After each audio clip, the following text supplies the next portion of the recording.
Hello students, welcome to Biomentors classes online.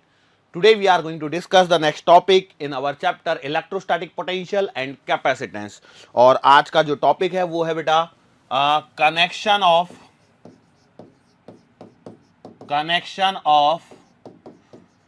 To conducting spheres. ठीक है, अब देखो यहां पर हमारे पास में दो या तीन चीजों के बारे में हम लोग बात करेंगे। सिस्टमेटिकली देखो चलते हैं कैसे कैसे। सबसे पहले हमारे पास में मान के चलिए ऐसी सिचुएशन है हमारे पास में कि हमारे पास में एक कंडक्टिंग स्फीयर है जिस पर चार्ज दिया गया है Q1 और इसकी रेडियस है R1। सिमिलर वे में यहां पर हमारे पास में एक दूसरा स्फीयर है जिसकी रेडियस R2 है और इसको चार्ज दिया गया है Q2। Now what I have done, मैंने क्या कर दिया है, इन दोनों को क्या कर दिया है, एक पतली सी वायर से, एक थिन कंडक्टिंग वायर से मैंने क्या जो कर दिया है, इन दोनों को ज्वाइन कर दिया है। कंडक्टिंग वायर से क्या कर दिया है, ज्वाइन कर दिया है। तो जैसे ही मैं इन्हें कंडक्टिंग वायर से ज्वाइन करूंगा तो इसके बाद क्या होगा ये आपको बताना होता है।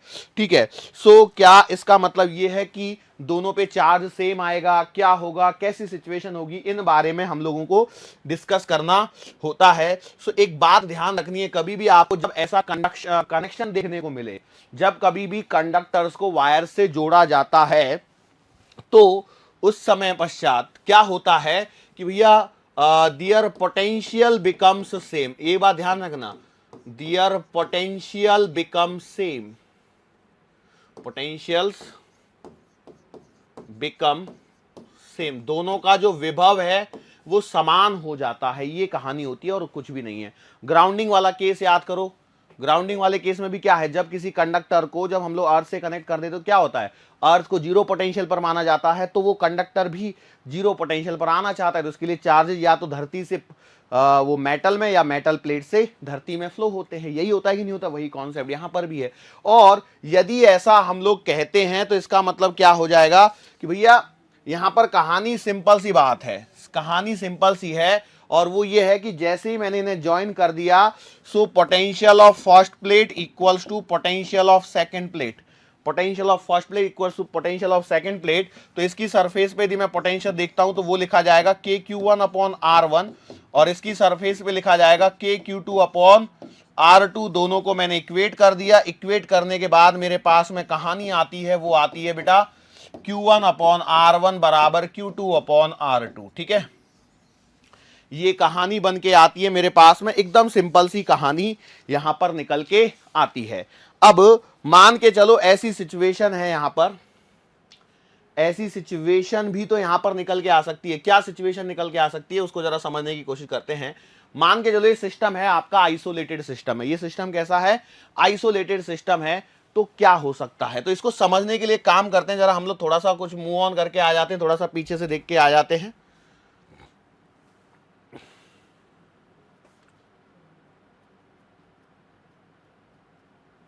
हाँ, सो मान के चलो हमारे पास में देखो ये दो आपने कंडक्टिंग स्फीयर ले लिए, एक की रेडियस R1 ले लीजिए, एक की रेडियस R2 ले लीजिए।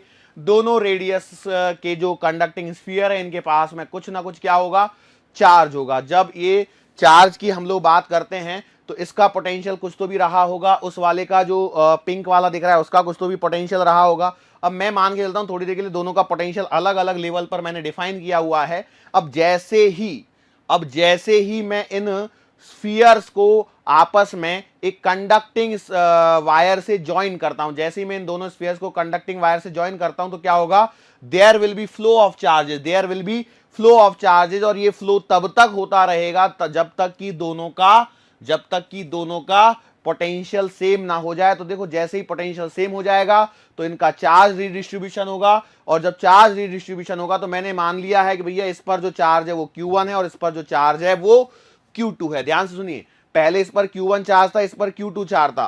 पहले Q1 चार्ज था इस पर और इस पर चार्ज कितना था, Q2 था। लेकिन बाद में भी यदि मैं मान के चलता हूं ये पूरा सिस्टम यदि आइसोलेटेड सिस्टम होता तो पहले का चार्ज और बाद में का चार्ज क्या होना चाहिए, सेम होना चाहिए। तो इस कहानी को हम लोग थोड़ा सा और आगे बढ़ाते हैं, जैसा कि मैं आपको बोल रहा था कि भैया कि आइसोलेटेड सिस्टम के लिए मतलब मैंने क्या बोला, for an isolated system, for an isolated system, यदि ये पूरा सिस्टम आइसोलेटेड है तो भैया पहले का जो चार्ज होगा Q1 प्लस का Q2 ये आपका बाद में के चार्ज के बराबर होना चाहिए। कैसे लिख पा रहा हूं मैं ये सब चीजें? तो भैया मैंने क्या बोला कि ये पहले चार्ज है Q1, ये बाद में चार्ज है Q2, लेकिन जब मैंने इसको कनेक्ट कर दिया है इस कंडक्टिंग वायर से तो इसके बाद में इसका चार्ज Q1 मान लिया और इसका चार्ज Q2 मान लिया। अब यदि ये सब दुनिया से आइसोलेटेड है तो भैया Q1 plus Q2 should be equal to Q1 plus Q2, क्योंकि ये तो चेंज नहीं हो सकता है। हो सकता है क्या? नहीं हो सकता है। सो अब हम लोग यहां पर कुछ रेशो से रिलेटेड कुछ बातें कर लेते हैं। ये डायरेक्ट रिजल्ट है बेटा जिनको आपको याद रखना है। अब देखो यहां से हम लोग कुछ रिजल्ट्स की तरफ चलने की कोशिश करते हैं। क्या रिजल्ट बनेंगे हमारे पास में जरा देखिए। हाँ, तो यहां से एक पहला रिजल्ट निकल के आएगा, वो निकल के आएगा बेटा Q1 अपॉन Q2 बराबर R1 अपॉन R2। देखो Q1 अपॉन Q2 बराबर R1 अपॉन R2, ठीक है। एक तो पहला ये रिजल्ट निकल के आया, लेकिन और एक रिजल्ट जो हमारे पास निकल के आएगा Q1 प्लस का Q2 बराबर कैपिटल Q1 प्लस का कैपिटल Q2। अब यदि मैं इन दो इक्वेशंस को सॉल्व करने की कोशिश करता हूं तो किस प्रकार से करूंगा उसको जरा हम लोगों को देखना है। लेकिन उससे पहले एक बात देखिए जरा। क्या बात यह है कि Q1 का मतलब है चार्ज, बराबर है, और चार्ज का मतलब लिखा जा सकता है चार्ज डेंसिटी इनटू एरिया। बोलो लिखा जा सकता है नहीं लिखा जा सकता है? तो आपने बोला बिल्कुल सही बात है। सो मैं लिख सकता हूं Q1 बराबर लेट से charge density sigma into area is 4 pi R1 square. बोलो सही है क्या? बिल्कुल सही बात है। और ऐसी प्रकार से यदि Q2 लिखना है तो क्या लिखा जाएगा? Sigma 2 into 4 pi R2 square. बोलो लिख सकता हूं या नहीं लिख सकता? तो आप बोलोगे बिल्कुल सही बात है, लिखा जा सकता है। और एक और बात देखिए। क्या? क्योंकि आप देख के आए हैं Q1 अपॉन Q2 बराबर R1 अपॉन R2 है या नहीं है? यस और नो? तो मैंने बोला बिल्कुल सही बात है। अब इन दोनों यदि इक्वेशंस को मैं देख लेता हूं, मतलब इस वाले पेयर को और इस वाले पेयर को देखता हूं और डिवाइड कर लेता हूं। कई लोग कंफ्यूजन में घूम रहे होंगे, मैं क्या बोल रहा हूं, देखो सुनो, पहले तो इसको डिवाइड कर लो आपस में, ठीक है। इसको डिवाइड करने से आपको मिलेगा Q1 अपॉन Q2 बराबर सिग्मा 1 इंटू 4 पाई R1 स्क्वायर, और नीचे वाले से मिलेगा sigma 2 into 4 pi R2 square. Cancellation कर लीजिए बेटा, तो Q1 upon Q2 will be equals to sigma 1 R1 square upon sigma 2 R2 square. बोलो सही है क्या? यहां तक तो कोई दिक्कत नहीं है। और अब Q1 अपॉन Q2 को मैं R1 अपॉन R2 यदि लिख देता हूं तो मेरे पास में सिचुएशन ऐसे आएगी R1 अपॉन R2 बराबर sigma 1 R1 square upon sigma 2 R2 square. बोलो समझ में आया? R1 काट लो, R2 काट लो, तो sigma upon sigma 1 upon sigma 2, sigma 1 upon sigma 2, और साथ में था बेटा R1 और R2, और बराबर आ जाएगा कितना? 1। So it implies you can say that sigma 1 upon sigma 2 बराबर आपको मिलेगा R2 अपॉन R1। सो यहां से आप एक कंक्लूजन निकाल सकते हो, और वो क्या है? Sigma is inversely proportional to R। Sigma is inversely proportional to R। यहां पर ये जो सिग्मा 1 और सिग्मा 2 जो हैं वो आपकी चार्ज डेंसिटीज हैं, ठीक है। सो ये सिचुएशन होती है। तो भैया जिसका रेडियस बड़ा होगा उसकी चार्ज डेंसिटी कम होगी, और जिसका रेडियस छोटा होगा उसकी चार्ज डेंसिटी बाद में क्या आएगी? ज्यादा आएगी। तो अब देखो मैंने क्या किया बेसिकली इस एग्जांपल के अंदर में, दो स्फीयर्स को आजू बाजू में रख के कनेक्ट किया। लेकिन हमारे पास में यदि मान के चलो ऐसी सिचुएशन कहीं निकल के आती है, ठीक है। कैसी सिचुएशन निकल के आती है? मान के चलो देखो यहां पर एक स्फीयर है और इस पर मैंने Q चार्ज दे दिया है। मान के चलो यहां पर मेरे पास में एक स्फीयर है जिस पर मैंने Q चार्ज दिया है, और मेरे पास में एक और स्फीयर है और both the spheres are concentric, ठीक है। ये और ये दोनों, ये भी एक स्फीयर है, इसकी रेडियस मान लीजिए R2 है, इस वाले की मान लीजिए R1 है, इस पर चार्ज Q दिया है और इस पर कोई भी चार्ज कनेक्शन नहीं है। लेकिन मान के चलो मैंने इन दोनों को आपस में वायर से कनेक्ट कर दिया तो क्या होगा, व्हाट विल हैपन, ये आपको बताना है। देखो सवाल को ध्यान सुनिए, मैंने क्या किया, दो कंसेंट्रिक स्फीयर्स लिए, दो कंसेंट्रिक हॉलो स्फीयर्स लिए, अंदर वाले पर मैंने कुछ तो भी चार्ज दिया हुआ था, और अब अंदर वाले पर चार्ज दिया, लेकिन बाद में मैंने क्या किया, दोनों को एक पतली वायर से जोड़ दिया। तो अब आपको बताना है कि भैया क्या होगा, क्या होगा, जरा देखते हैं हम लोग। होगा ये कि भैया देखो, मैंने मान के चलो यहां पर एक स्फीयर लिया, ये अंदर दो कंसेंट्रिक स्फीयर कर दिए, अंदर वाले स्फीयर पर मैंने कुछ तो भी चार्ज क्यू दे दिया है, और बाहर वाले पर कोई चार्ज नहीं है। अब मैंने क्या किया, अंदर वाले स्फीयर को बाहर वाले चार्ज से एक पतली वायर से ज्वाइन किया।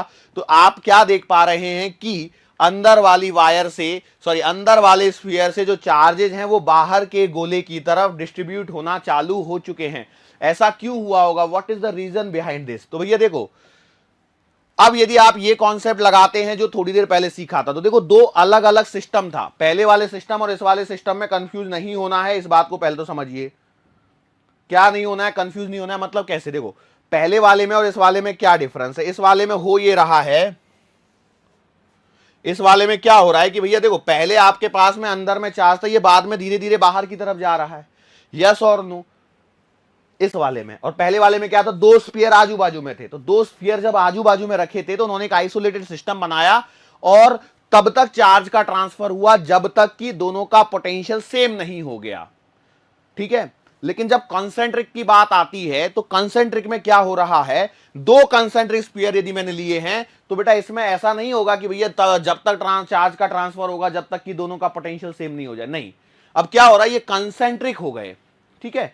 अब कंसेंट्रिक के केस में थोड़ा सा अलग चीजें चलती हैं। वो क्या होता है कि इसमें अंदर वाले से बाहर वाले की तरफ चार्ज का डिस्ट्रीब्यूशन होने लगता है, उसका रीजन है। वो रीजन क्या है, देखो यदि आप इस छोटे वाले गोले की रेडियस को छोटा आर मान लो और बड़े वाले गोले की रेडियस को बड़ा आर मान लो, ठीक है। अब छोटे वाले गोले पर यदि आप पोटेंशियल लिखना चाहो तो वो लिखोगे के क्यू अपॉन छोटा आर, और बड़े वाले पर लिखना चाहोगे तो लिखोगे के क्यू अपॉन कैपिटल आर। अब छोटा आर तो छोटा है और बड़ा आर बड़ा है या नहीं है, बिल्कुल सही बात है। So if I check the potential, then what will happen? If the radius is large, then the potential will be smaller. बराबर है, जितनी बड़ी रेडियस होगी उतना ही पोटेंशियल क्या होगा, छोटा होगा, और जितनी छोटी रेडियस होगी पोटेंशियल उतना ही बड़ा होगा, यदि मैं कंपेयर करता हूं तो।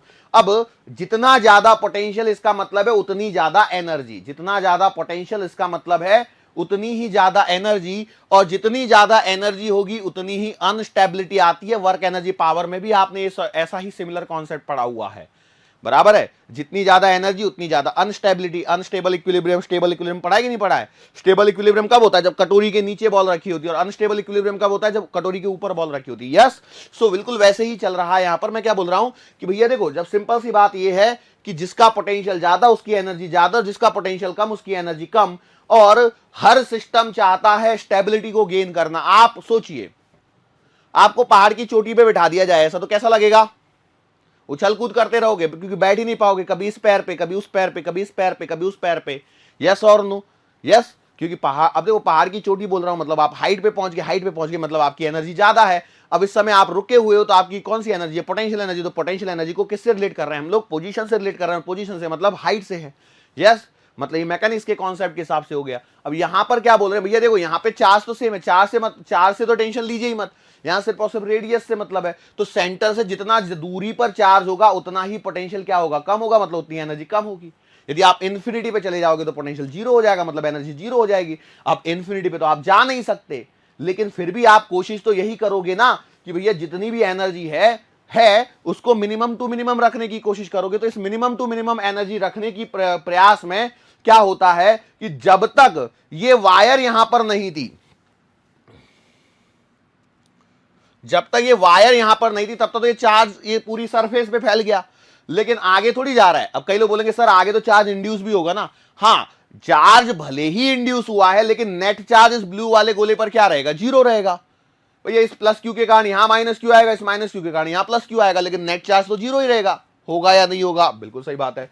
अब सोचिए सिमिलर वे में अब मैंने यदि क्या कर दिया, इनको दोनों को वायर से जोड़ दिया, तो जैसे ही मैंने कंडक्टिंग वायर से इन्हें जोड़ा, तो कंडक्टिंग वायर से जोड़ने के कारण क्या हो जाएगा, यहां से लेकर के यहां तक आपको एक पाथ मिल जाएगा इन चार्जेज को चलने के लिए, इन चार्जेज को चलने के लिए एक पाथ मिल जाएगा। और जैसे ही पाथ अवेलेबल हुआ, ये चार्जेज चलना चालू करेंगे और बोलेंगे भैया सेंटर से दूर रहो, सेंटर से दूर रहो, जितना दूर रहोगे उतनी अपनी एनर्जी कम, उतनी ही अपनी स्टेबिलिटी ज्यादा होगी। सो ये कहानी है। सो यहां पर मैंने क्या कर दिया है, एक छोटा सा एनिमेशन के तौर पे आपको समझाने की कोशिश की है। देखो ये चार्जेस दूर दूर दूर दूर आने की कोशिश कर रहे हैं, तो यहां पर ये सिचुएशन बनती हुई नजर आ रही है। ठीक है, अब ये देखो, ये कहानी है 2 कंसेंट्रिक स्फीयर के लिए, लेकिन 2 से ज्यादा कंसेंट्रिक स्फीयर होंगे तो ऐसा काम नहीं करेंगे। तब फिर हम लोगों को कुछ कॉन्सेप्ट लगाने पड़ेंगे, कुछ अप्लाई करने पड़ेंगे, और उसकी तरफ हम लोग बढ़ते हैं। उसकी तरफ हम लोग यहां पर क्या करते हैं, मूव ऑन करते हैं। सो मूव ऑन करने के पश्चात, किधर गया,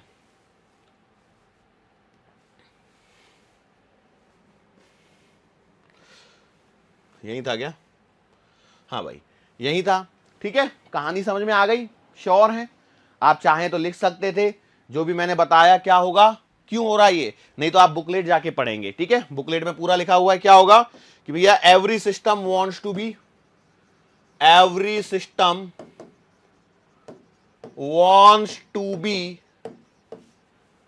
stay in lower energy level. हर कोई सिस्टम अपना लोअर एनर्जी लेवल में रहना चाहता है, बराबर है। इसके कारण क्या होगा कि भैया charges from inner surface, charges from inner sphere, अंदर वाले गोले से जो चार्जेस है, आवेश है, sphere will move towards outer sphere, outer sphere. बात समझ में आ रही है? श्योर हैं? चलो, सो ये कहानी हो गई 2 गोलों की। अब आगे बढ़ेंगे और हमारे पास में मान के चलो ऐसी सिचुएशन आ जाए कि 3 गोले हो जाएं। क्या हो जाएं? 3 गोले हो जाएं, तब क्या करेंगे? मान के चलो हमारे पास में 3 कंसेंट्रिक हॉलो स्फीयर दे दिए, ठीक है, और हर एक की जाहिर सी बात है, इसकी रेडियस R1 दे दी, इसकी रेडियस R2 दे दी, इसकी रेडियस R3 दे दी। मैंने माना कि इस पर चार्ज है Q, इस पर चार्ज है -2Q, इस पे माना चार्ज है 5Q। ठीक है, this is the initial situation, this is the initial situation. और इन गोलों को चाहिए तो बेटा नंबर भी दे दो, 1 2 3, जो करना है वो कर दो। Now what I have done, मैंने अब क्या किया है, मैंने सिंपल सी बात करी है कि अंदर वाले को बाहर से कनेक्ट कर दिया है। एक काम करना पड़ेगा मेरे को, इसको थोड़ा सा ऐसे लेना पड़ेगा। हाँ, मैंने क्या किया है, अंदर वाले को बाहर से कनेक्ट कर दिया। ठीक है, ये क्या है ना, ये जंपर है। ये जंपर क्या बतलाता है, ये जंपर ऐसे बतलाता है, इसको जंप करके आप निकल गए, कैसे तो भी करके निकल गए। अब इसमें अपना दिमाग मत दौड़ाइए। कई लोग सोचेंगे सर अंदर वाले गोले से बाहर वाले गोले की तरफ कैसे आएंगे, बीच में तो ये गोला है। अरे भैया एक छोटा सा होल कर लिया जिसमें से छोटी सी वायर निकल गई। ठीक है, मतलब इतना भी एक्स्ट्रा दिमाग नहीं दौड़ाना है कि हम लोग कुछ गलत कर बैठे। ठीक है, सो अब कहानी ये होती है कि कहानी चलती उसी के हिसाब से है, लेकिन यहां पर क्या होता है, देखो जब सिर्फ 2 गोले होते हैं तो अंदर का पूरा चार्ज बाहर चला जाता है। जब सिर्फ 2 गोले होते हैं तो अंदर का पूरा चार्ज बाहर चला जाता है। लेकिन जब ऐसा नहीं हो, जब ऐसा नहीं हो, बीच में कोई गोला बोला और फंस जाए, बीच में कोई और एक आधा गोला फंस जाए, तो उस समय आपको ध्यान यही रखना है, कॉन्सेप्ट तो यही है कि भैया potential at 1 equals to potential at 3, potential at 1 equals to potential at 3। भैया 1 का और 3 का पोटेंशियल सेम होगा, क्योंकि आपने 1 को और 3 को कनेक्ट किया है, 1 वाले को और 3 वाले को कनेक्ट किया है, तो पोटेंशियल तो दोनों का ही सेम होगा। लेकिन हम लोगों ने क्या मान लिया, हम लोगों ने ऐसा मान लिया कि लेट्स से, हमने क्या माना, जो सबसे अंदर वाला जो गोला है, लेट्स से भैया मैंने मान लिया उस पर जो चार्ज आया है वो है Q, उस पर सॉरी Q तो पहले से ही था, मैंने मान लिया उसका जो चार्ज है वो मैंने मान लिया X। ठीक है, इस पर कितना चार्ज मान लिया, X। ठीक है, अब इस पर X है, इस पर तो -2Q, कनेक्शन किसका हुआ, 5Q का। तो 5Q पर क्या हो जाएगा कि एक Q इधर से गया तो 6Q, लेकिन 6Q में कुछ तो भी कम रह जाएगा, क्योंकि कुछ चार्ज इस पर अभी भी बचा रहेगा, पोटेंशियल सेम होना है तो Q1 अपॉन Q2 का जो रेशियो है वो सेम आने वाले हैं, उसमें कोई डाउट नहीं है, उसमें कोई डाउट नहीं है। लेकिन बाकी चीजों को हम लोगों को संभालना पड़ेगा। अब मैंने यार R1 R2 R3 लिए ना, R1 R2 R3 से तो आपके आंसर ही नहीं आएंगे। एक काम करते हैं, सुनो, R1 बराबर आप R ले लीजिए और R2 बराबर आप 2R ले लीजिए और R3 बराबर आप 3R ले लीजिए, जिससे कैलकुलेशन होगी, क्यों नहीं तो कटेंगे नहीं। R1 R2 R3 को काटोगे कैसे, काट ही नहीं पाओगे। तो भैया देखो, अब यदि ऐसा हो गया तो इसके बाद में हम लोगों ने क्या बोला कि potential at 1 equals to potential at 3। तो बेटा 1 पर पोटेंशियल किसके किसके कारण है, सोचिए और बताइए। देखो ये डायग्राम दोबारा बनेगा नहीं तो पता लगा आपने बनाया ही नहीं है। जैसे ये बेटा रेडियस R, इस पर पोटेंशियल X, अगला वाला गोला इसकी रेडियस है बेटा 2R, इस पर पोटेंशियल है आपका -2Q। इसको मत छेड़ना नहीं तो पता लगा इसको जबरदस्ती छेड़ बैठे हैं तो शॉक लगेगा। इसका है रेडियस है 3R और अब जो चार्ज है वो है 6Q माइनस का X, 6Q माइनस का X। अब आपको पोटेंशियल ऑफ सरफेस 1 और पोटेंशियल ऑफ सरफेस 3 को क्या कर देना है, इक्वल कर देना है, ठीक है, 1 वाली और 3 वाली का, ठीक है। तो ये करना है, देखो आप नोटबुक में करिए, मेरे को तो शीट चेंज करनी पड़ेगी, ठीक है, जा कहीं नहीं रही है लेकिन चेंज करके दिखाना पड़ेगा। तो मैंने ये बोल दिया भैया, पोटेंशियल एट 1 बराबर पोटेंशियल एट 3। बोलो भैया 1 पर पोटेंशियल किसके किसके कारण लिखोगे, तो पहला लिखोगे Q वाले के कारण, फिर लिखोगे -2Q वाले के कारण, और फिर लिखोगे वो 6Q, शिट सॉरी, Q तो बचा ही नहीं है ना बेटा। अभी पहले लिखोगे X के कारण, फिर आएगा -2Q के कारण, और फिर आएगा 6Q माइनस X के कारण, बराबर है। और 3 पर किसके कारण लिखोगे, 3 पर भी लिखना है X के कारण, -2Q के कारण और 6Q माइनस X के कारण। अब कुछ चीजें कट जाएंगी, कुछ चीजें बच जाएंगी, बस इनको आपको देखना है। तो भैया देखो मैंने लिख दिया है, सिंपल कर दिया। तो X के कारण 1 पर तो आपने लिखना है KX अपॉन R। भाई देखो X के कारण 1 पर, ठीक है, तो KX अपॉन R प्लस अब 2Q के कारण अंदर वाले गोले पर, 2Q के कारण अंदर वाले गोले पर, तो देखिए इसलिए मैं बार बार हिल रहा हूं, तो -2Q के कारण इस जगह पर पोटेंशियल, तो कितना लिखा जाएगा, ये लिखोगे आप K into -2Q upon 2R। अब भाई साहब जिसके दिमाग में यदि ये डाउट चल रहा है ना सर ये 2R कहां से आया, get your nose ready, get your nose ready, फटाफट घूसा मारना है मैंने, और क्या करना है। अरे बेटा अंदर वाले पॉइंट पर जब पोटेंशियल लिखते हैं तो जहां पर चार्ज प्रेजेंट है उसकी रेडियस लिखी जाती है कि नहीं लिखी जाती, याद करो बेटा। देखो यदि पढ़ोगे नहीं, जब तक पढ़ेगा नहीं इंडिया तो इंडिया बढ़ेगा कैसे आगे। सो जरूरत है पढ़ने की, चलो ठीक है कोई बात नहीं। अब अगले वाले का बोल दियो, 6Q माइनस X वाले के कारण, बोलो फटाफट क्या होगा, 6Q माइनस X वाले के कारण, देखो इस वाले चार्ज के कारण इस वाले पॉइंट पर बोलना है। तो बिल्कुल वही कहानी, कैसे, K इंटू 6Q माइनस का X अपॉन 3R। बोलो समझ में आया।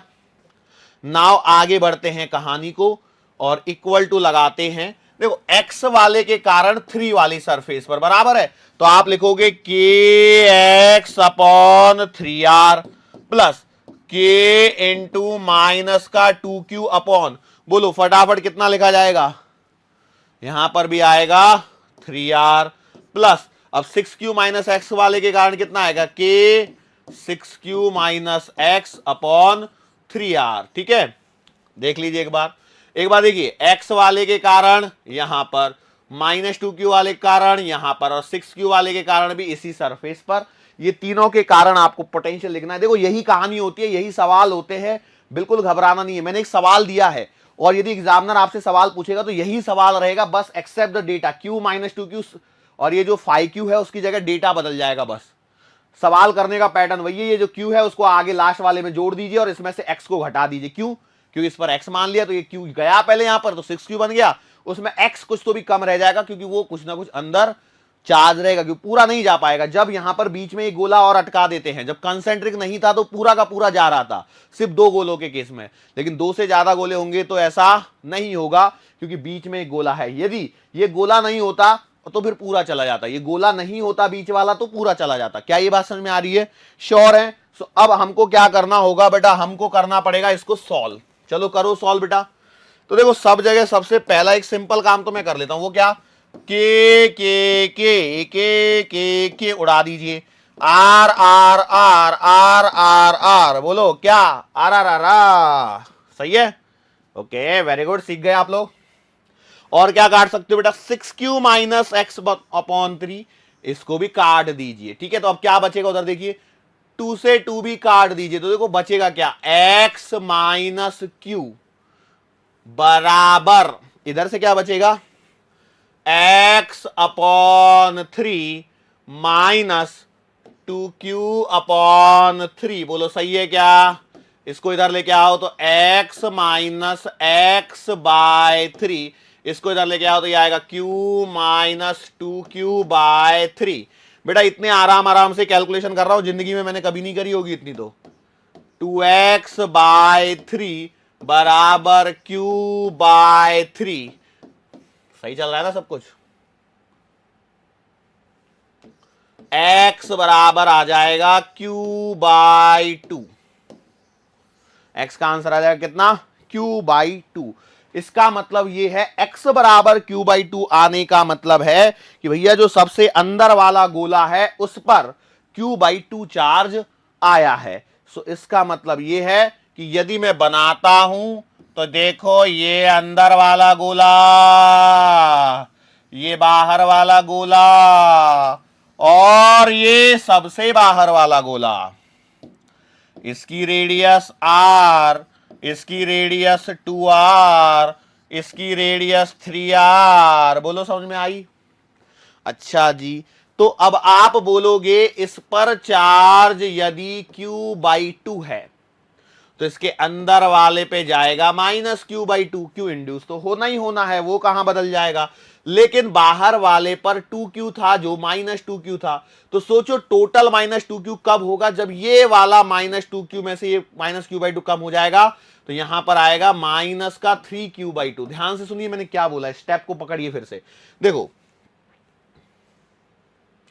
यहां पर माइनस 2q था ना, अरे था या नहीं था, लेकिन अब देखो x बराबर तो q बाई 2 है, तो इस q बाई 2 के कारण कुछ तो इंड्यूस हुआ होगा और वो माइनस q बाई 2 हुआ होगा। तो जो माइनस 2q टोटल इस गोले पर था उसमें से माइनस q बाई 2 अंदर की साइड में रहेगा, तो बचा कितना, माइनस 3q बाई 2, तो ये बेटा बाहर वाली सरफेस पे आ गया। अच्छा यदि माइनस 3q बाई 2 यहां पर आएगा तो बाहर कितना आएगा, ये आएगा 3q बाई 2, क्यों, जितना इधर माइनस है उतना ही प्लस वाला इधर इंड्यूस होगा। अच्छा, और सबसे बाहर वाली सरफेस पर कितना था, तो सबसे बाहर वाली सरफेस पर था 6q माइनस का x, सॉरी सही किया क्या मैंने, हाँ 6q माइनस का x, मतलब 6q माइनस का q बाई 2, तो 6 दूना 12 और 11q बाई 2 यहां पर था। तो 11q बाई 2 में से 11q बाई 2 में से 3q बाई 2 बेटा अंदर में यूज हो जाएगा, तो कितना बचेगा, 11 में से 3 गए तो बचेंगे कितने, 11 में से 3 गए तो कितने बचते, 8 ना।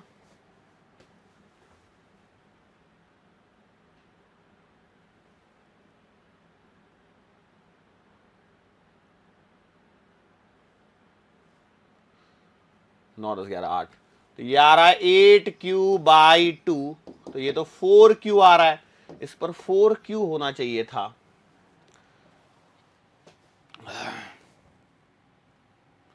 4q should be there. What I have done, have I done any kind of mistakes?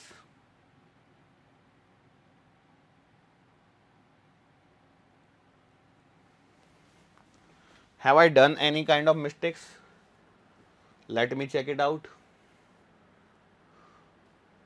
अरे ये 5q ही था ना, तो 5q में एक जुड़ेगा तो 6q माइनस एक्स सही तो है।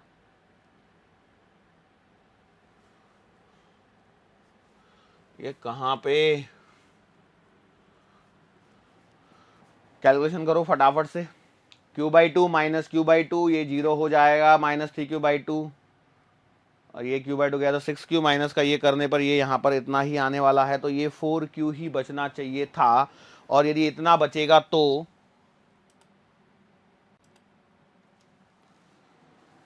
इसका मतलब यही है कि हमने तो सही किया है, क्योंकि देखो एक बार दो बार कर चुका हूं ऑलरेडी मैं सवाल को, सो मेरे हिसाब से तो यही आंसर आना चाहिए। एक बार देख लेते हैं, भले ही चाहिए तो, पर मेरे हिसाब से तो कॉन्सेप्ट वही है। नाउ चलो आगे बढ़ते हैं। देखो यदि ऐसा सवाल आता है तो आपको करने का तरीका मैंने आपको समझा दिया है। हो सकता है कि मेरे पास सवाल में कहीं 5Q की जगह कुछ और रहा होगा, 3Q वगैरह रहा होगा, जिसके कारण शायद आंसर में कुछ और आने वाला होगा, लेकिन अब मैंने जो भी लिया है उसके बेसिस पर यही आंसर यहाँ पर आपको दिख रहा होगा। अब हम लोग बात करते हैं यहां से आगे का जो कॉन्सेप्ट है वो है बेटा आपका combination of conducting plates. Concept है आपका combination of conducting plates. Combination of conducting plates, ये वाली हमारी यहां पर हेडिंग चलेगी। और इस हेडिंग में देखो हम लोग क्या कर रहे हैं कि मान के चलो हमारे पास में प्लेट्स हैं, ये मेरे पास में एक प्लेट है और ये मेरे पास में एक और प्लेट है। इस प्लेट का नाम है, इस पर चार्ज दिया है Q1, इस पर चार्ज दिया है Q2। ये मेरे पास में दो कंडक्टिंग प्लेट्स हैं और अब मैंने मान के चलो यहां पर कुछ चार्ज डिस्ट्रीब्यूशन की बात करनी है, ठीक है। अब मान के चलो ऐसा हो गया कि इन दोनों प्लेट्स को मैंने काफी पास पास रख दिया है, तो जब पास पास रखूंगा तो इसके कारण यहां कहीं चार्ज इंड्यूस होगा, इसके कारण यहां कहीं चार्ज इंड्यूस होगा। सो ओवरऑल चार्जेस वगैरह इंड्यूस होने के पश्चात मैंने माना कि भैया ये जो Q1 चार्ज है, अब सिंस ये कंडक्टिंग प्लेट्स है तो मैंने माना इसके ये साइड में चार्ज Q1 आया, यहां पर Q2 आ गया, यहां पर Q3 आ गया, यहां पर Q4 आ गया। तो ये जो Q1, Q2, Q3 और Q4 जो आपस में डिस्ट्रीब्यूट हुए हैं वो किस प्रकार से हुए हैं, यदि ये मुझे कैलकुलेट करना हो तो मैं कैसे करूंगा। सो बेटा देखो यहां पर क्या करते हैं, सबसे पहले एक काम करते हैं, सबसे पहले तो मैं आपको सीधा सीधा शो कर देता हूं, रिप्रेजेंटेशन में दिखा देता हूं कि एग्जैक्टली कैसे होगा, फिर मैं यहां पर वापस से आपको समझाने वाला हूं। ये मेरे पास में दो मैंने मेटल की प्लेट्स ले ली, एक पर चार्ज Q1 है, एक पर चार्ज Q2 है। अब ये जो Q1 चार्ज है, मैंने बोला देखो Q1 और Q2, Q3 और Q4 इस प्रकार से यहां पर डिस्ट्रीब्यूट होने वाला है। उन पर कैसे हो गया Q3 और Q4, तो ये चार्जेस मैंने देख लिए हैं। चार्जेस देखने के बाद में मैंने क्या बोला, भैया देखो Q1 जो है वो Q1 प्लस के Q2 के बराबर और Q2 जो है वो Q3 प्लस Q4 के बराबर है।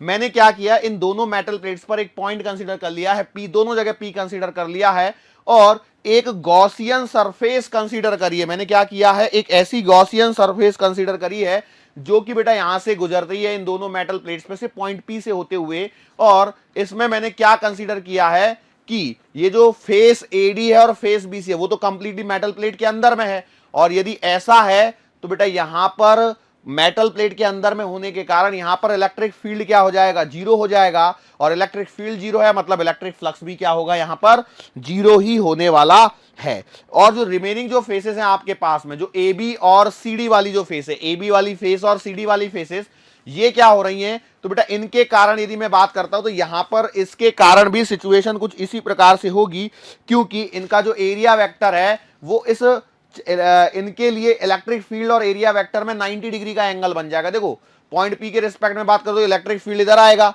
और पॉइंट इस वाली प्लेट के लिए बात करो तो इलेक्ट्रिक फील्ड इधर आएगा, और एरिया वेक्टर इनके परपेंडिकुलर है। सो यहां पर भी क्या होने वाला है कि बेटा इलेक्ट्रिक फ्लक्स क्या होगा, जीरो होगा। इलेक्ट्रिक फ्लक्स क्या होगा, जीरो होगा। तो इसका मतलब यह है कि जो पूरी गॉसियन सरफेस मेरे पास में यहां पर निकल के आ रही है उसका टोटल चार्ज जीरो होना चाहिए, मतलब Q2 plus Q3 should be equal to zero. तो यहां से मेरे पास में एक छोटा सा पॉइंट निकल के आ गया, Q2 is equal to minus का Q3। और भी आगे करना है मेरे को, आपको लग रहा है कि खत्म हो गया, नहीं खत्म नहीं हुआ है, और भी चीजें बाकी हैं जिसको मुझे करना है यहां पर। लेकिन इस छोटे से पॉइंट को समझने के पश्चात मैं आगे जब बढ़ता हूं, देखो मैं क्या बोल रहा हूं समझिए, मैं यहां पर आपको रिप्रेजेंट करके बताता हूं चीजों को और डिटेल में।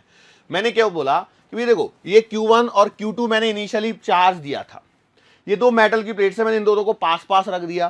तो ये जो Q1 चार्ज है और ये जो Q2 चार्ज है वो मेटल की प्लेट्स पर जाने के पश्चात रीडिस्ट्रीब्यूट होगा, और रीडिस्ट्रीब्यूशन होने के पश्चात Q1, Q2, Q3 और Q4 मेरे पास में आ गए।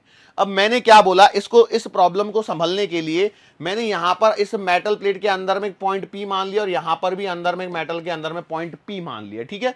अब इस पॉइंट P को मानने के पश्चात मैंने यहां पर एक गॉसियन सरफेस की कल्पना करी है, और ये गॉसियन सरफेस इस प्रकार से है कि इन पॉइंट से होकर के गुजर रही है। कौन से पॉइंट्स? जो मैंने पॉइंट P माने हुए हैं, ठीक है। अब इसको यदि थोड़ा सा नामकरण कर देता हूं मैं, तो मान चलो इसको नाम दे दिया ABCD, ऐसा ही दिया था ना मैंने पिछले उसमें, क्या बोलते हैं, एनिमेशन में भी ऐसा ही दिया होगा, तो ABCD मैंने ऐसा यहां पर मान लिया। अब देखो, यदि मैं बात करता हूं, तो आप लोग भी जानते हैं गॉस लॉ से close integral E vector dot DA vector बराबर क्या होता है? टोटल फ्लक्स, बराबर है। सो अब यहां पर देखिए, AB सरफेस के कारण, AB सरफेस के कारण क्या बोलोगे बेटा? AB जो सरफेस है ये आपका इनसाइड मेटल है। कहां पर है? इनसाइड मेटल है, और इनसाइड मेटल है तो electric field zero, so it implies flux zero. बोलो समझ में आया? अच्छा, सिमिलर केस आपका एप्लीकेबल हो जाएगा BC के लिए, यस और नो? AB और BC के लिए क्या यही से केस चलेगा कि मेटल के अंदर है तो इलेक्ट्रिक फील्ड जीरो, और इलेक्ट्रिक फील्ड जीरो है तो इसका मतलब इलेक्ट्रिक फ्लक्स भी जीरो। नाउ आगे यदि मैं बढ़ता हूं और मैं बात करता हूं, मान के चलो यहां पर, सॉरी बेटा मैंने AB लिख दिया ना, ये AD आना चाहिए था, AD और BC के लिए, ठीक है, sorry for my mistake, AD और BC आएगा।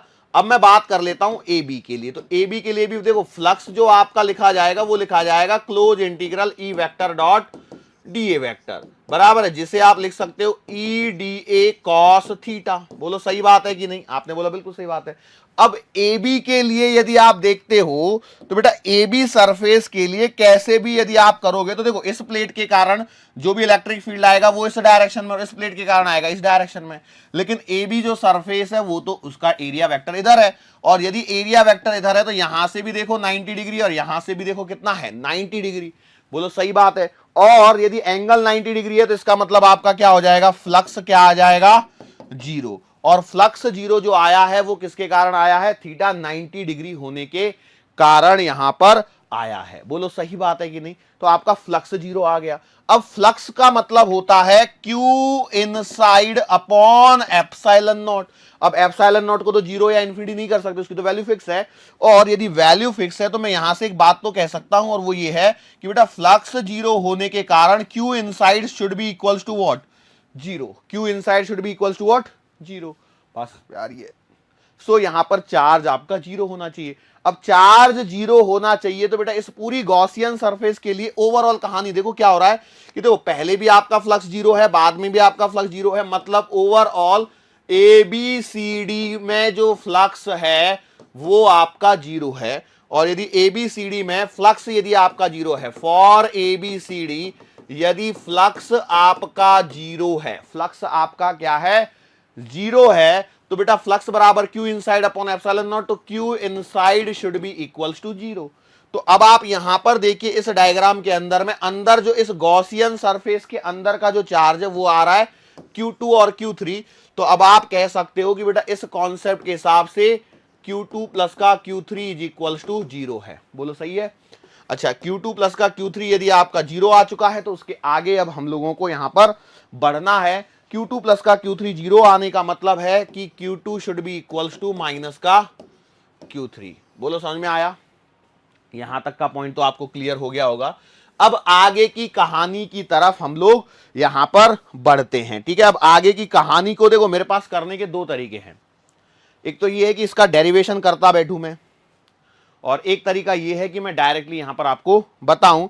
सो जो तरीका आपको अच्छा लगे। अब देखो प्रॉब्लम ये है कि यदि सामने सामने बैठे होते तो मैं आपसे पूछता, आप मुझे जो बताते उस बेसिस पर मैं आपको करवा देता, लेकिन अब सिंस आप सामने तो नहीं बैठे हो तो इसका मतलब हम लोग क्या करेंगे कि मैं डिराइव करवा ही देता हूं, ठीक है। तो मैंने माना कि देखो यहां पर जो पॉइंट P था पहला वाला, वो फर्स्ट वाली मेटल प्लेट के अंदर में था। बोलो था या नहीं था?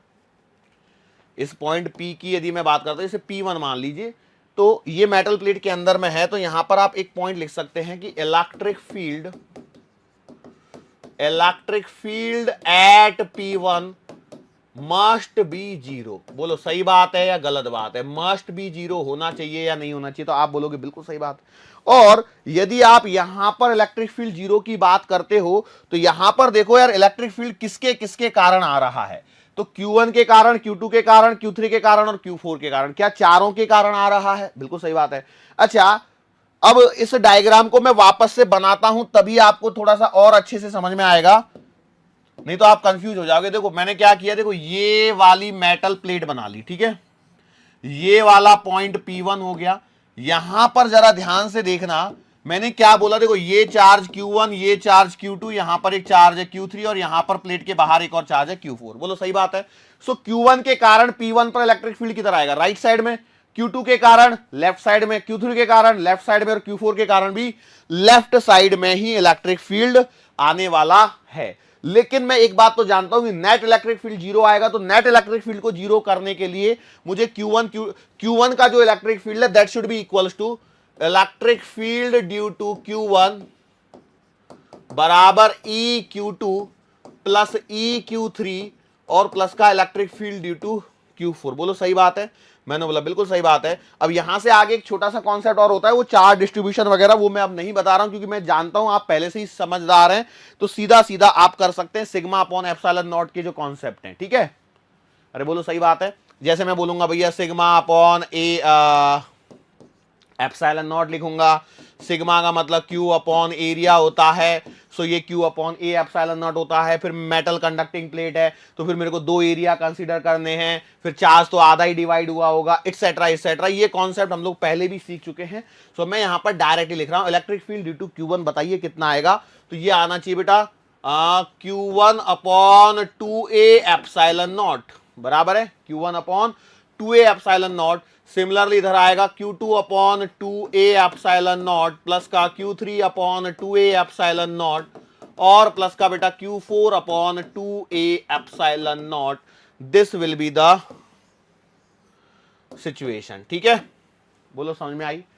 सिमिलर वे में यही कहानी आपको रिपीट दोहरानी है, यहां पर जो पॉइंट है P2 मान लीजिए इसको, इसके लिए भी तो दोहरानी है। मतलब अब यहां पर देखिए ये काम खत्म करोगे तो इससे आपको एक इक्वेशन मिल जाएगी Q1 बराबर का Q2 प्लस का Q3 प्लस का Q4, ठीक है। एक और इक्वेशन मिल गई हमारे पास, Q1 बराबर Q2 प्लस का Q3 प्लस का Q4। अब similarly P2 point also lie inside the metal conductor, तो इसके लिए भी कहानी वही होगी। वो क्या होगी कि देखो समझिए, यहां पर Q4 चार्ज के लिए पॉइंट लेफ्ट में है तो इसके कारण इलेक्ट्रिक फील्ड इधर आएगा, Q3 के लिए पॉइंट राइट में तो इलेक्ट्रिक फील्ड इधर, Q2 के कारण इधर और Q1 के कारण भी इधर। तो मैं लिखूंगा electric field due to Q4 बराबर E due to Q1 plus का E due to Q2 plus का E ड्यू टू Q3। बोलो सही है क्या, अरे बोलो।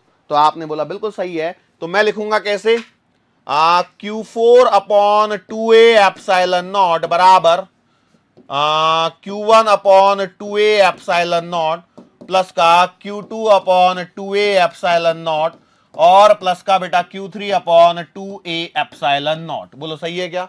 अब इस वाली इक्वेशन को थोड़ा सा सॉल्व कर लीजिए तो आपके पास में देखो क्या बचेगा, आपके पास में बचेगा Q4 बराबर Q1 प्लस का Q2 प्लस का Q3। बोलो क्या बचेगा, Q4 बराबर Q1 प्लस का Q2 प्लस का Q3 यहां पर बचेगा। अच्छा अब आपके पास में ओवरऑल जो इक्वेशन है उनको भी साथ साथ में ही लेते चलिए। सो यहां पर जब आप लेंगे तो आपको मालूम है Q2 बराबर का Q2 बराबर माइनस Q3 है, यस और नो, तो ये तो कट जाएगा, तो Q4 बराबर आएगा Q1। बोलो आएगा या नहीं आएगा, Q4 बराबर कितना आएगा, Q1 आएगा। इसका मतलब समझ जाइए वो क्या आ रहा है, इसका मतलब ये है कि इस वाली प्लेट का और इस वाली प्लेट का जो चार्ज है वो कितना आएगा, सेम आएगा। ओके सो अब एक और पॉइंट यहां पर आपको मालूम है, वो ये है कि इस वाली चार्ज का Q2 बराबर माइनस का Q3 आएगा और इन दोनों का चार्ज तो सेम आएगा। अब लेकिन प्रॉब्लम ये है कि बचे हुए चार्जेस का क्या करें, लेकिन Q1 और Q4 कैसे निकालेंगे, वही तो परेशानी है। तो वो परेशानी आपकी सॉल्व होगी इस बात से कि भैया पहले यहां पर चार्ज था Q1 और यहां पर चार्ज था Q2, तो अब आपका लग जाएगा चार्ज कंजर्वेशन। अब आपका क्या लग जाएगा, चार्ज कंजर्वेशन, जो कहेगा मुझसे Q1 प्लस का Q2 प्लस का Q3 प्लस का Q4 बराबर कैपिटल Q1 प्लस का कैपिटल Q2। बोलो सही है क्या? बिल्कुल सही है। अब यहां पर देखो Q2 प्लस का Q3 तो मैं पहले 0 प्रूव कर चुका हूं, तो अब आपके पास में आ गया Q1 प्लस का Q4 बराबर कैपिटल Q1 प्लस का कैपिटल Q2, और Q1 बराबर Q4 है तो आप कुछ किसी को भी लिख सकते हो। तो Q1 बराबर आएगा कितना? Q1 प्लस का Q2 अपॉन 2 बराबर है, और Q4 का भी आंसर आएगा कितना? Q1 प्लस का Q2 अपॉन 2। ये इतना बड़ा डेरिवेशन है और मैं जानता हूं किसी के पल्ले कुछ नहीं पड़ा होगा, बहुत सारे लोग ऐसे रहे होंगे। सो अब मैं बताता हूं कि एग्जैक्टली सवाल करना कैसे है। एग्जैक्टली ये सवाल करना कैसे, क्योंकि इतनी लंबी प्रोसेस से आपको लगता है कि ये सवाल आप कर पाओगे? भूल जाओ, सवाल नहीं होगा फिर आपसे ये।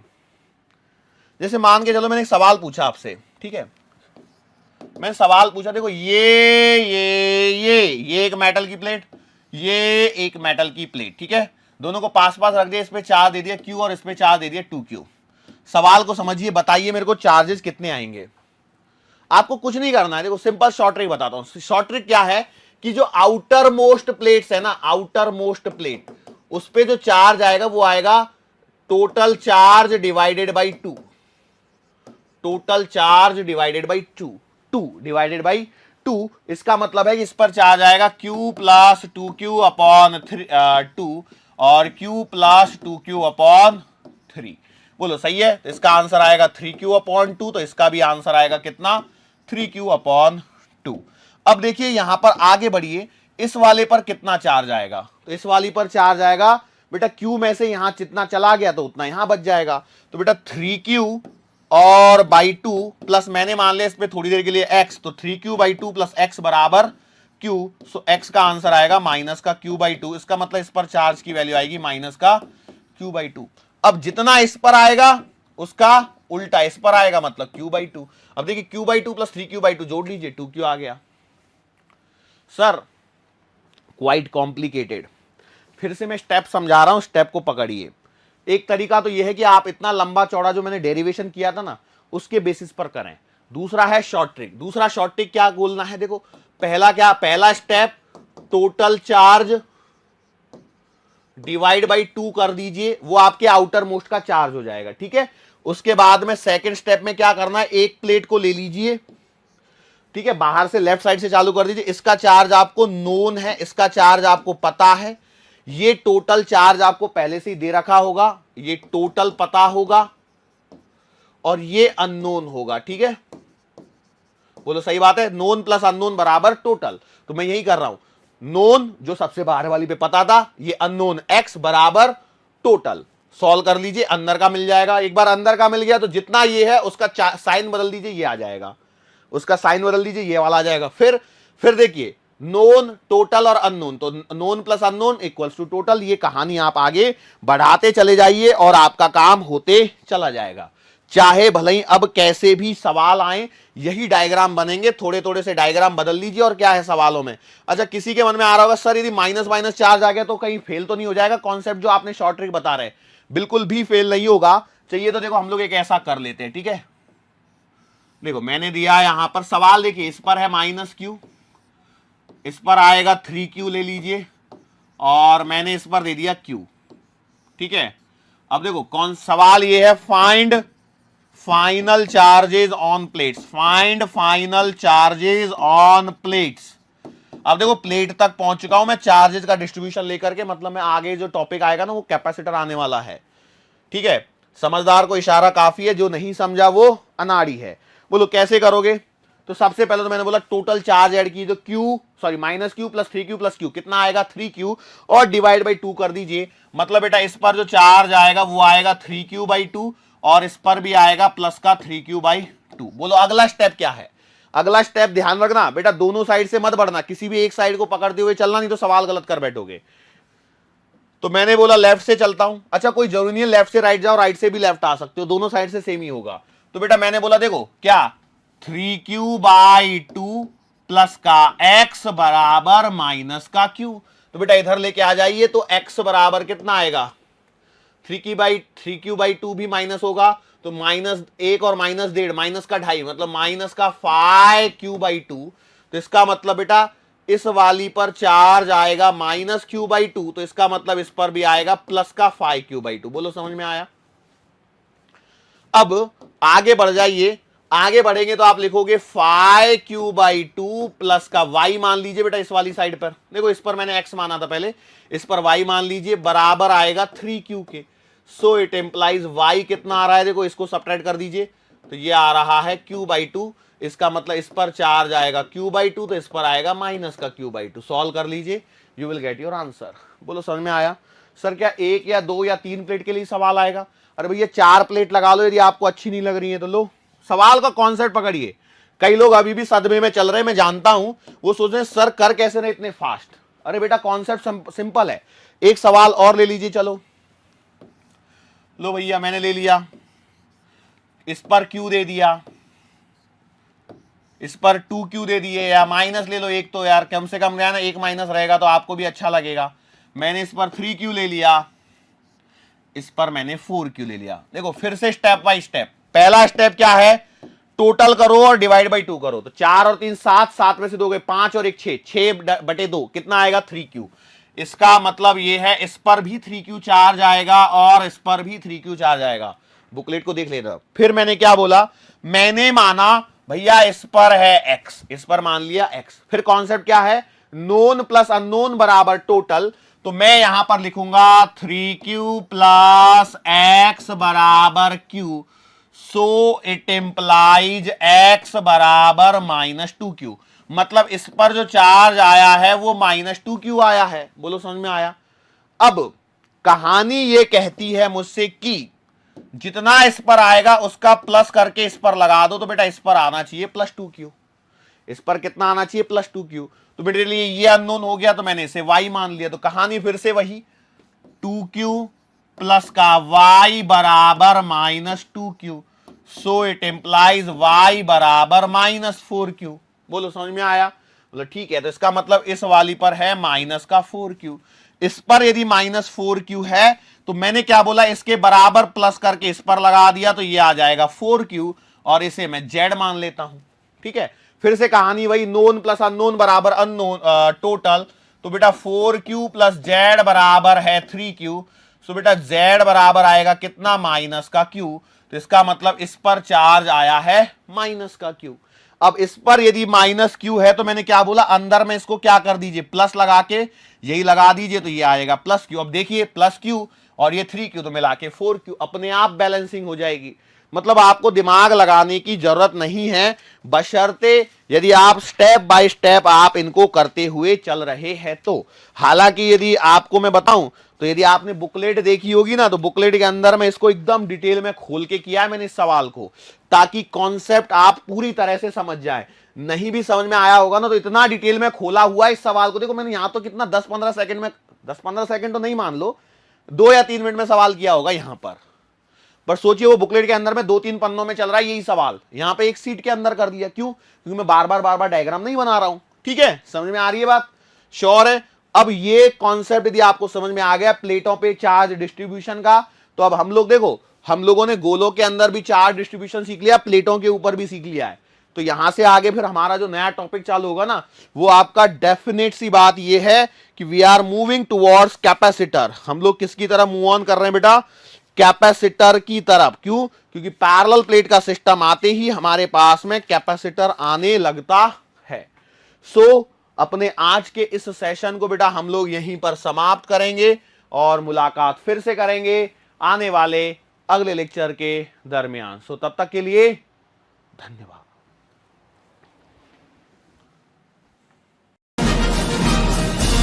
Hi. To become an official commando of Biomentors, join us at www.biomentors.online. Here you can solve daily practice papers, an online test. You can download performance enhancement sheets. You can track your progress. You can interact with other fellow commandos. Join us and prepare yourself. It's a commando training for your success. Download Biomentors online app from Google Play Store.